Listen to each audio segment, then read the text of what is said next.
Hey, deserving listeners, it's time for us to follow Darcey once again, 90 Day Fiancé. We are up to Season 4, Episode 9. My name is Dr. Kirk Honda. I'm a licensed therapist, and I'm also a professor, and this is the Psychology in Seattle podcast, which is right here. And let's watch this TV show and see what comes out of my mouth. So, did you ask him about the girl in the picture? Yep, because he definitely wasn't going to mention it. He said he was looking for someone that could love him the way he wanted to be loved. And he found it with someone else. I think she made the right choice by standing her ground and walking off and keeping her head held high. I know what she's gone through has been really tough, and I'm glad she walked away on her own. So there's nothing wrong with keeping your head held high. There's nothing wrong with defending yourself, but that sort of paradigm of you have to always have the upper hand in these kinds of situations, or you should strive to have the, I walked away from him. That focus on like, you won that one is not always a functional way of approaching life. Another way to approach life is, well, did you try to grieve the relationship together because you both had something together? And did you both try to hold each other's sadness and express your appreciation of each other? Did you tell each other some nice things? Proud of her for doing that. He also got a little nasty and said that I gained weight as I walked off. That's just messed up. Extremely messed up. Just like, wow. Like, wanted to make me feel, worthless. I'm sorry. I gave him my heart, and once again, it gets, broken. I don't understand why this keeps happening. Yes, it's normal to feel really sad and hurt and to go to a place of worthlessness. Totally normal, especially given what I'm guessing the way she's been treated her entire life. So she's asking herself, I don't understand why this keeps happening. Go to therapy with a therapist that knows how to explore this.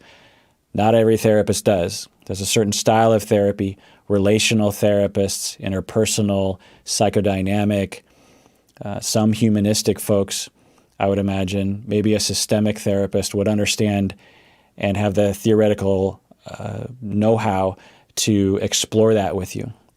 Relational psychoanalytic people know this as well. And then they can help you to get to know yourself, get to know your traumas, get to know your defenses, get to know your projective identifications, get to know the role you had in your family and why that affects the way you see the world and why you react to things, why you choose the sort of people that you choose. She's asking great questions. I just wish someone would say the answers are in the exploration of yourself with a clinical expert who understands how to explore that with you. Don't deserve it. You're gonna find love. So this is nice to see her twin sister actually being supportive. She's supportive sometimes, but I have yet to see, I think, a real supportive emotional moment between these two. Maybe it happens off camera a lot, but this is good to see. I'm glad Darcey has someone in her corner. I'm sorry you had to go through that. You deserve better, and what's meant to be will be.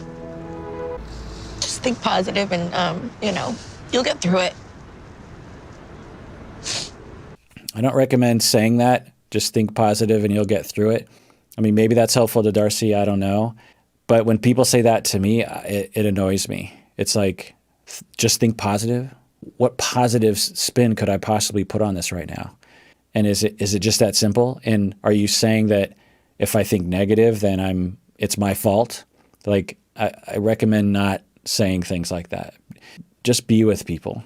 Don't give advice as a friend when you're around people. And really, therapists out there too, because I know you're listening, is when people are in this state, people want people to be with you. You don't have to do anything much, really. You just have to sit with and hear and understand. I hear you. I understand you. It makes sense that you're going through this. I would be sad too if I were in your shoes, really. I would be. I've been there before. I know how hard that can feel. I'm really sorry you're going through this. How are you feeling? You know, more focused on them. When we get anxious, then we're like, I don't know, I want to fix this problem in my sister. And so maybe if she just thinks positive, it'll all go away. Okay, sister, think positive, and you know, things will work out. That can usually be really discounting to people. I don't know if that's how Darcey is receiving it, though. I'm here, the girls are here, we got us all, and, you know. But that's a good message. Girls are here, I'm here, you have us. Remember that. It's a good thing to say. I'm heading to Connecticut this morning. I wrote Darcey a letter to try and explain how I felt, I guess. Good. I mean, depending on what's in that letter, I hope that you're trying to apologize and say all the right things when you break up. You know, Robin says, call your girlfriend, say it's not her fault. Do you listen to Robin? She knows all. You don't go to her and say, it is all your fault. And tell her that she's gained weight and that you're happy that she's, you know, out of your life. Hopefully in this letter, there are the good things you're supposed to say, the moral things you're supposed to say in a breakup. This is hard for me. I don't know how to say how I feel, so to put it down on paper actually is an easier way for me. At least it gives me an opportunity to speak at last. You had plenty of opportunity to speak, Tom. There was a lot of silence and a lot of her willing to listen. Now, she might have been defensive, but you certainly had a lot of space, and you didn't take opportunity of that. You didn't take the opportunity to actually speak what I'm guessing you're writing in the letter. This is actually a common thing for certain types of people, where it's much easier for them to write it down than for them to speak it. Because of people's traumas of voice, when we're a kid and we say something, we get slapped down or we get rejected, it actually kind of messes with the neurons, and we can become kind of flooded as we're talking because we're like, oh crap, am I going to make a mistake? And it's a very intimidating situation for people. Whereas when you're writing it down, you can kind of think about what you want to say, and I've seen this before. So hopefully he's one of those people who can actually really communicate what he wants to say. I keep having cat hair that is in my face. My cat was cuddling with me and managed to deposit lots of little wispy hairs in my face that actually are going into my eyeballs. After writing the letter last night, it's made me realize the feelings I had for Darcey, and it's left me feeling torn. What? What? Is this another Jessie situation where it's like break up and get back together, make her feel like crap, and then come out of the woodwork? It's so interesting to see this. It's like, Tom, figure stuff out, my friend. And it's just strange. Like, what? Like, he didn't seem like you had a lot of feelings. It's confusing. It's very confusing. I don't know what's going to happen.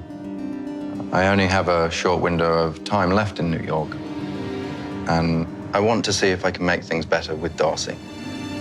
I want to fix things, and I want to apologize for what just happened between the two of us in New York. Let's start there.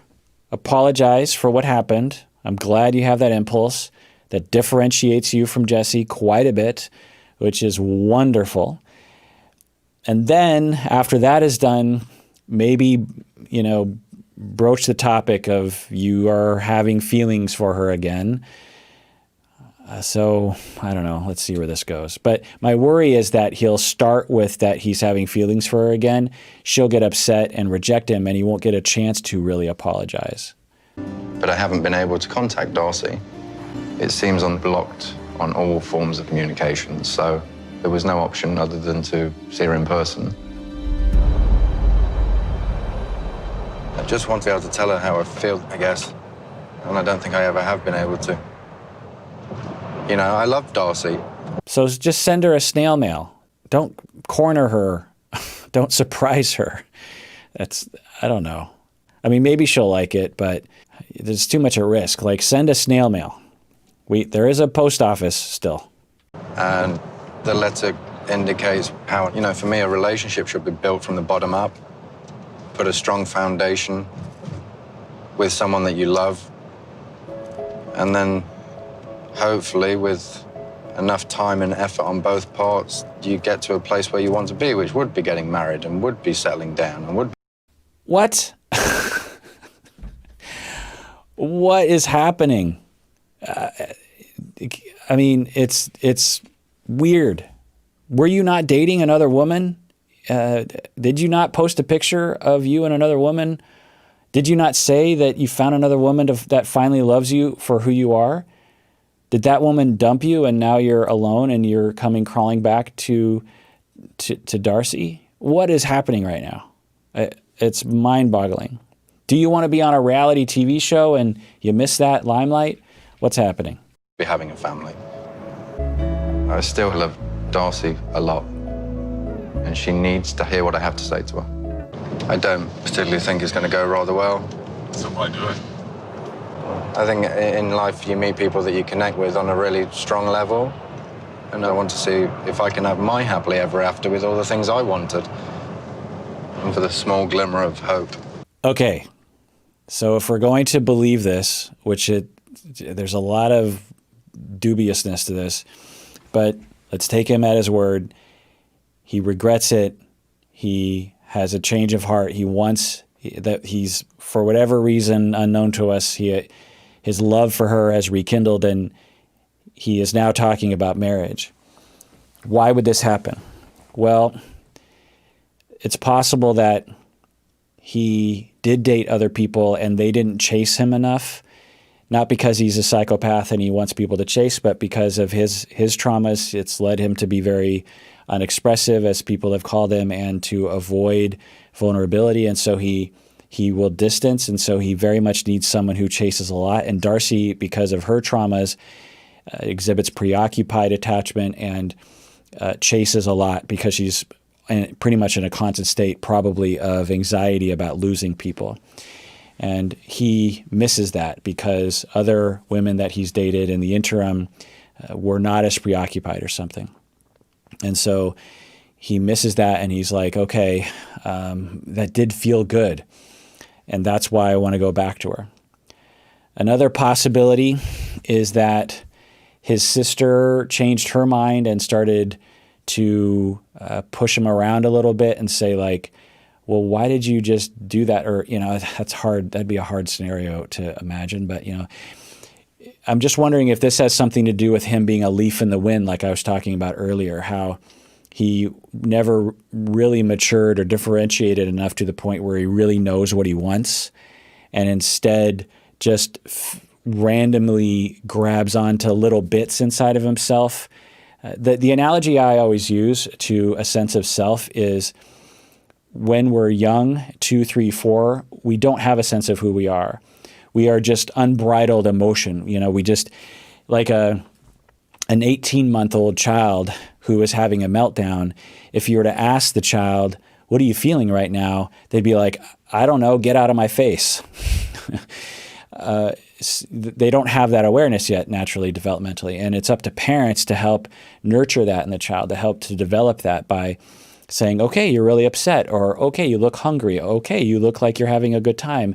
And then the child has a space to kind of explore that while parents reflect that for them, and other people reflect the emotion. They're like, is that what that is? And then they start having theory of mind of other people and a meta-cognition of themselves, meta-emotion of themselves. And through that, but that has to be done in an attuned space where people are attuned well enough to the experience of the child and the emotions of the child, and it's not a chaotic space. I suspect that both Darcey and Tom did not grow up with enough attunement. I don't know that, but they seem to fit the profile of people like that. So if one of the symptoms of that for both Darcey and Tom might be that they were never able to really discover their own emotions and their own needs. This is something that everyone needs to have in order to guide themselves to meet their needs. In order to meet your needs, you have to know your needs and know when your needs are being met and when they're not being met. And when you're cut off from your emotions, or you weren't given enough time to really get in touch with that, then you'll have glimmers of your needs because they're down there, but you won't be able to interpret it right. And then when you're getting your needs met, you won't know if you're getting your needs met. And if you're in a situation where your needs aren't getting met, you might think, well, maybe my needs, it's a confusing space for people. And if you're one of those people, you might actually go like, oh, that sounds like me. And when people like that look into themselves, they often find that they don't see anything, and it scares them. It can be terrifying to some people. They can feel empty, and they feel like nothing's down there. And the analogy that I've always been using in the recent years is that you're staring into your bedroom, and it's pitch black, and you can't see anything, and you interpret as nothing's down there. I'm an empty person. I don't have a personality. I'm meaningless. I don't have emotions. I don't know who I am. I don't know what I am, or I'm a monster, or whatever it is that people say. But there's things in there. You just have to turn up the dimmer switch, the light switch, and then you start to see, oh, there are things in the room. And then you start to get to know those needs inside of you. Well, how do we turn up the dimmer switch? Well, the best way is to parent kids, like I said. The other way is through therapy or secure attachments that are attuned, that help explore that and give a safe base for these adults to explore and get in touch with who they are through exploratory conversations where the therapist is like, how do you feel right now? And then, are you feeling upset? Are you feeling sad? It would make sense if you were sad, but I don't know. What are you feeling right now? And oh, it looks like you're really enjoying yourself right now. Or, oh, it looks like that bothers you. Or, and interpersonal, but the relationship between therapist and client can often facilitate that. So oh, it looks like you're upset at me. As a therapist, I might say, oh, did I just say something that upset you? Because it kind of looked like you had a face that I upset you in that moment. Is that happening? And so repeat, rinse, repeat. The neurons start to connect to the body, so you can actually know what you feel, and you know who you are, and you have a direction in life, and that gives you the basis for making decisions like whether or not to break up with someone. When you lack a self, when you lack that differentiation, you actually don't know when you're in love and when you're not. Really, you don't know if this is the right person to marry or not. You might be getting all these messages like you should know, or that person is a bad person, or that person is a good person. So you might think, okay, I'll go along with this because I think a lot of people are saying this is good for me or this is bad for me. I'll move away from it. That's that leaf in the wind thing that I'm hypothesizing about Tom. But until you start to turn up that dimmer switch through self building, building a sense of self therapy, which we could call humanistic or interpersonal therapies, you won't really know. So does he lack a sense of who he is? Because if he did, it would explain why in one moment he seems to not really have a real drive or connection with Darcey, and the next he has a tremendous drive, and the next he doesn't, and the next he does. Who knows? I'm speculating. While I'm on the topic, I always say this is I cannot diagnose from afar. The producers are only showing us a certain amount of information. The actors are only showing us a certain amount of information. The only reason why I do this is so you, the viewers, can think about your own lives, go to your own therapy. It's also for you therapists out there to help you understand these concepts so you can help your clients. That's why I do this. I don't do this to definitively diagnose these people because I know what it's like to assess people's personalities, and that takes 5 to 10 sessions where a client comes to me and willingly tells me their subjective experience, and we have enough time and space without any chaos going on in their lives for me to actually get to know how their personalities work. And I assess my own countertransference in reaction to them because I use that as a gauge for their projective identification and other kinds of things. So 5 to 10 sessions, maybe longer.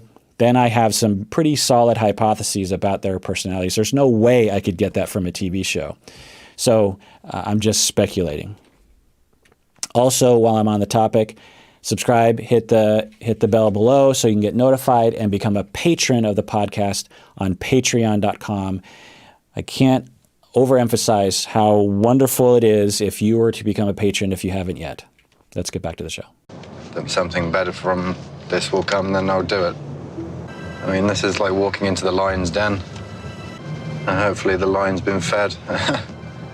So that statement is a little distasteful, but it points to that hypothesis I have about him and his traumas about being overwhelmed with someone else's anger of him. It could be his sister. I could see that. It could be someone else in his family where people are upset at him and angry at him, and then he gets triggered and shuts down, and then he either totally withdraws, shuts down, or he comes back with those really horrible statements.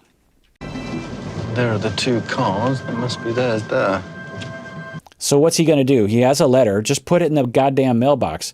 Why are you going to surprise her and shove or give it to the producer? They'll walk it over. I don't understand why he has to surprise her on camera like this. It's I don't know. I worry about how Darcey's going to feel about this. I've decided, foolishly or not, to go to Connecticut to deliver the letter that I wrote to Darcey. I feel badly about how things happened in New York, and I'd like to make them right. Good. I'm glad. I hope you can manage it. I hope you can apologize sincerely for the things that you said. Hey, Darcey. Why are you here? I wanted to come and apologize for the way things ended yesterday. That's not what I wanted it to be like. Oh, it was just yesterday? The way it felt like this, it was like weeks ago, but okay, that's great. Good job, Tom. Next day, hop on it. Good job. Let's see if you can manage this. Now, what I worry is that Tom will be triggered by this face because it's disapproval, which makes sense from Darcey's perspective, but given that Tom might not have the differentiation and the sense of self to withstand that, and that might trigger his rejection schema, that he'll shut down, or he'll start blaming her, or he'll get real nasty instead of staying on track and doing what he came here to do, which is to apologize. And I always tried to treat you with respect, and yesterday I didn't. And I'm sorry for that. I am shocked that Tom showed up. I completely blocked him out of my life. Good start, Tom. Let's see if you can follow through. I didn't come here to hurt you, and I didn't visit you in New York to hurt you. That wasn't my intention. I was in love with you. But I'll wait for the next guy. Okay, good. Darcey's speaking from the heart, and that's totally understandable. And good. This is going well. This is the conversation that could have happened before. Now, hopefully they can hold it together and not trigger each other and not react to the triggers. I really, really hope for both of their sake, mainly Darcey's, that this goes well. But I feel like we're on the edge of a precipice. Closing my heart off. It's not okay. No one has to be upset. No one has to be angry. No, Tom, don't say that. She can be upset and angry if she wants to. Stick to you. Stick to how you're sorry. Stick to why you said those things. Don't manage other people's feelings. I'm guessing that he was managed, or he saw people managing each other's feelings. It's common for cultural pockets or families to do that. Stay away from that. Get back to what's hand. Apologize. Take responsibility. You know you're wonderful. You know that. You're a nice woman. You're a great mum. We And should have it's said sad. that long before. I wanted to You see leading you me on. in person. Great. Awesome, Tom. You're recovered. You're doing well. Stick to it. I just felt like you wanted a sweet goodbye. Sorry, but no sorry, Darcey. You know, I moved on. I'm in love. Like, you just weren't good enough. But when did I ever say the right thing in the right way at the right time? But wait a second. So this was just yesterday when they had to fight? So just yesterday he said he finally found someone who loves him the way he wants to be loved? And in that span of time, he changed his mind? Did Darcey's reaction somehow trigger love in him? I don't know. It's very mind-boggling. Anyway, Tom, you're doing great. Darcey, you're doing great. This is helping to potentially lead to Darcey having a more functional narrative that, okay, Tom was a good guy. He had some unfortunate qualities. I kind of dodged a bullet. But the love was real, and, it didn't work out, or whatever it is. I have big hopes. They've held it together for a long time now, and I feel like we're pulling away from the precipice. I wanted to tell you how I felt, and I never seem to get the chance because I can't find the words. Came to give you a letter. This is going great, Tom. You're doing fantastic. Okay. I'd like you to have it and read it. Take it.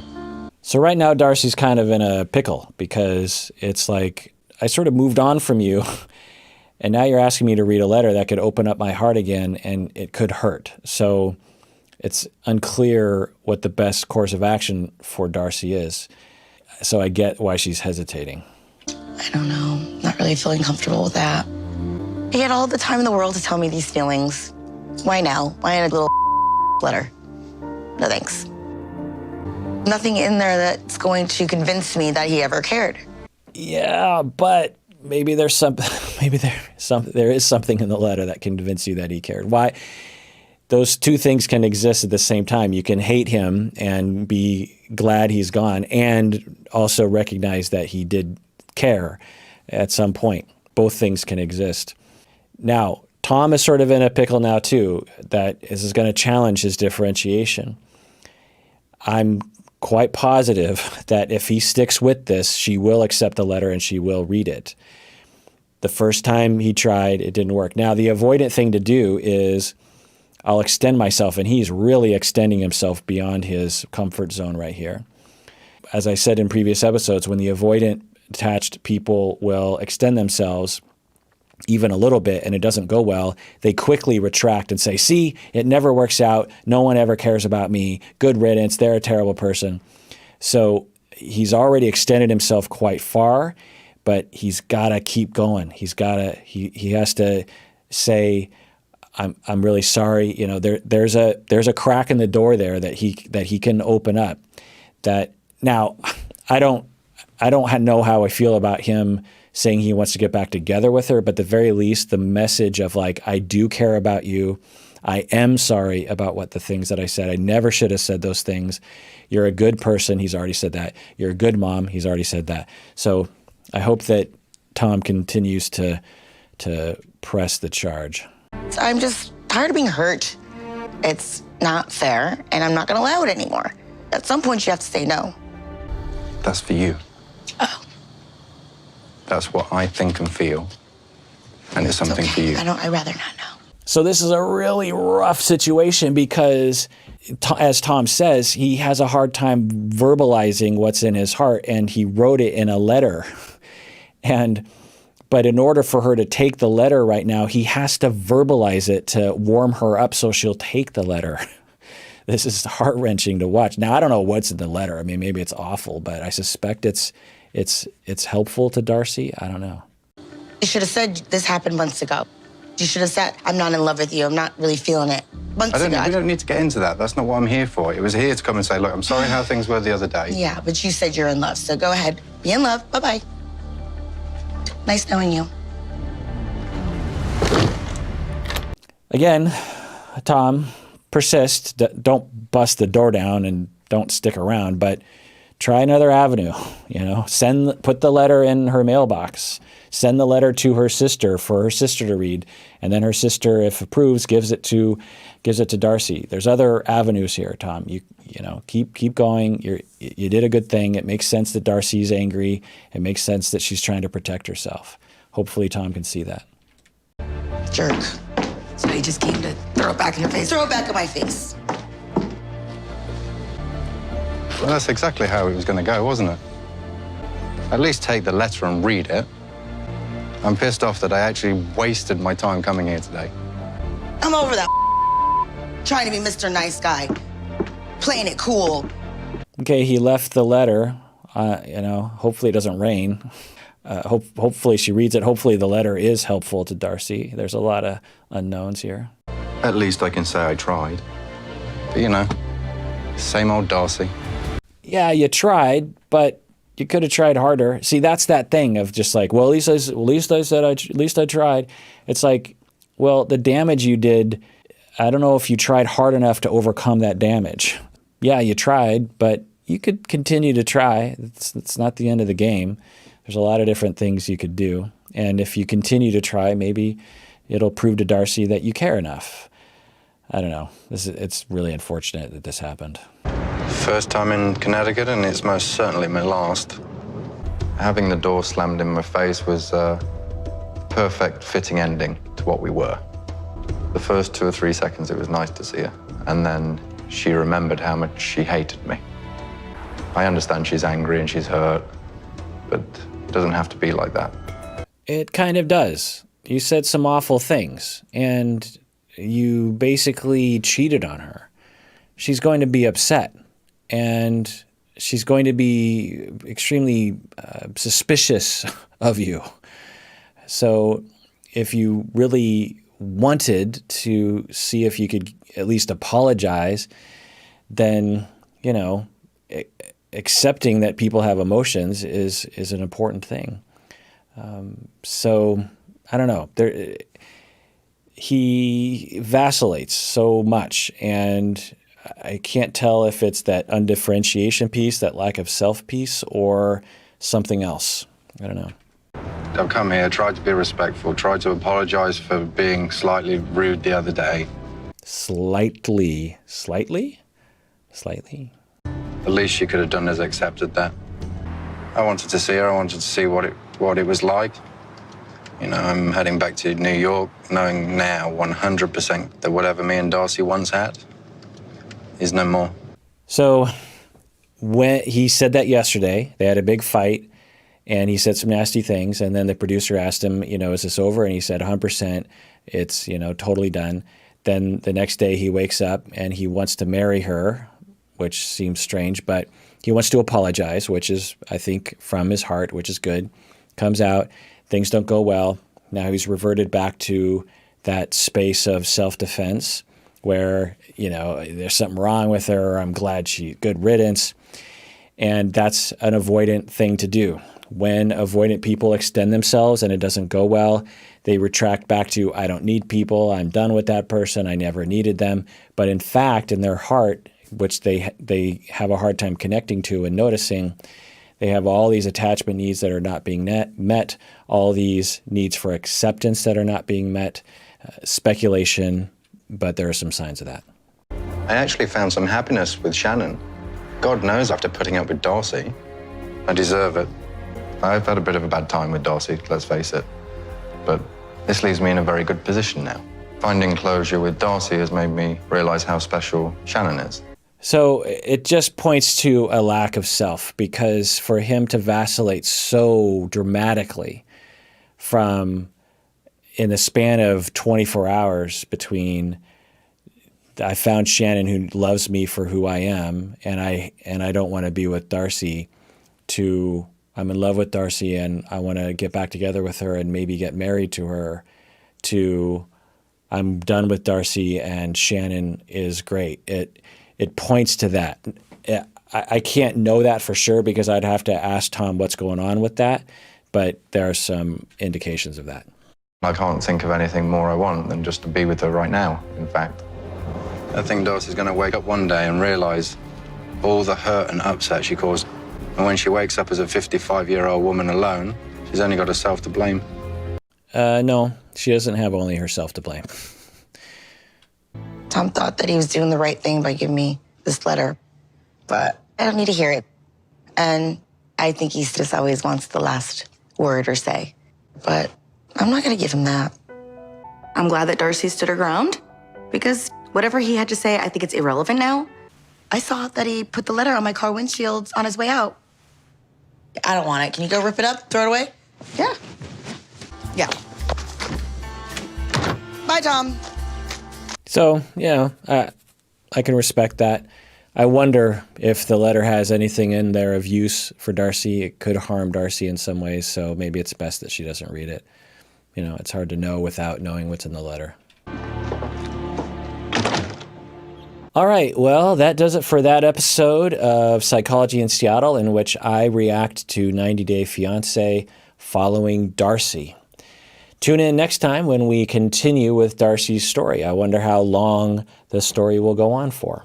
I hope she finds someone whom she can be in a functional, loving relationship with.